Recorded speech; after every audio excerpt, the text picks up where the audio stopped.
obsahuje minerály ako sú sodík, draslík, horčík a vápnik. Zabezpečujú správne fungovanie elektrolítu v našom tele, predchádzajú vlastne krčom v tele a zlepšujú hydratáciu nášho tela. Hydratácia nášho tela je veľmi dôležitá pre optimálny výkon počas nášho tréningu fyzického. A taktiež himalajská soľ môže zlepšiť náš fyzický výkon počas tréningu, pretože obsahuje esenciálne minerály, ktoré podporujú metabolické procesy. Čo je však dôležité, že veľa tejto himalajskej soli škodí.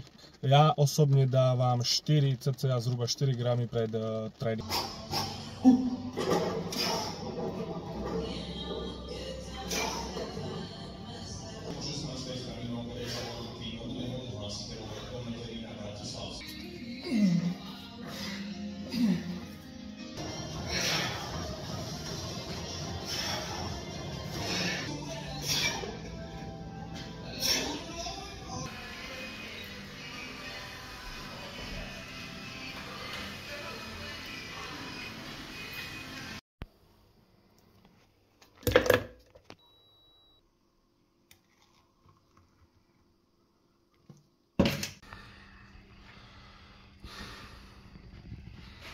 Ak sa chce schladiť, vyskúšaj mrazené ovocie v koktejli. Ja používam tieto mrazené jahody, ktoré dokonale vychladia tento koktejl a je to ideálna voľba na potréningový koktejl. Nasleduje ABC, jeden deň voľna. Prvý deň sú nohy, komplet celé nohy, to znamená nohy lítka. Druhý deň je chrbát, biceps, trapezy a tretí deň sú prsia, ramena a triceps. Brucho si dávam individuálne, brucho môžem cvičiť každý druhý deň, záleží na tom, ako stíham regenerovať. Potom to vlastne po Ačku, Bčku, Cčku mám deň voľna, kde väčšinou chodím na bicykel, že robím kardio. Takto vyzerá môj tréningový plán. Čo sa týka tréningového splitu, tak na veľkú svalovú partiu robím 3 cviky po 3 série. Niekedy 4 cviky, ale po 3 série.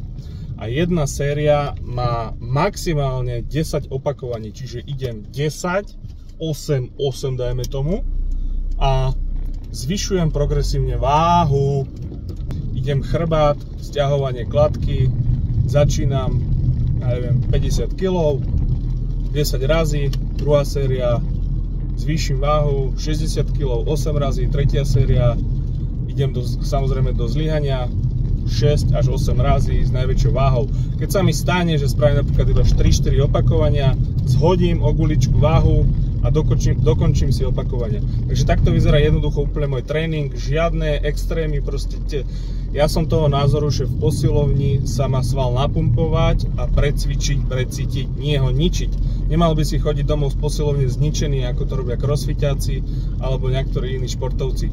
Ak chceš, aby ti sval rástol, samozrejme každý má v cvičení iný cieľ, to je veľmi dôležité, určiť si v cvičení vlastné ciele, áno. Ak chceš budovať silu, je dobré cvičiť viackrát alebo častejšie, ale nie, že sa budeš ničiť. To znamená, že učiť sa to ako básničku, dobre? Budeš si to opakovať, môžeš kľudne každý deň, každý druhý deň. Ale pokiaľ chceš budovať svalstvo, je dôležité si ten tréning nastaviť tak, aby si stihol aj regenerovať. To znamená, tá regenerácia je veľmi dôležitá pri budovaní svalstva, takisto, a už sa opakujem, nemôžeš svaly ničiť. Že je veľmi dôležité, aký máš v cvičení cieľ, či chceš budovať silu, alebo či chceš budovať svalovú hmotu, alebo či chceš budovať vytrvalosť. Konkrétne ja budujem svalovú hmotu momentálne.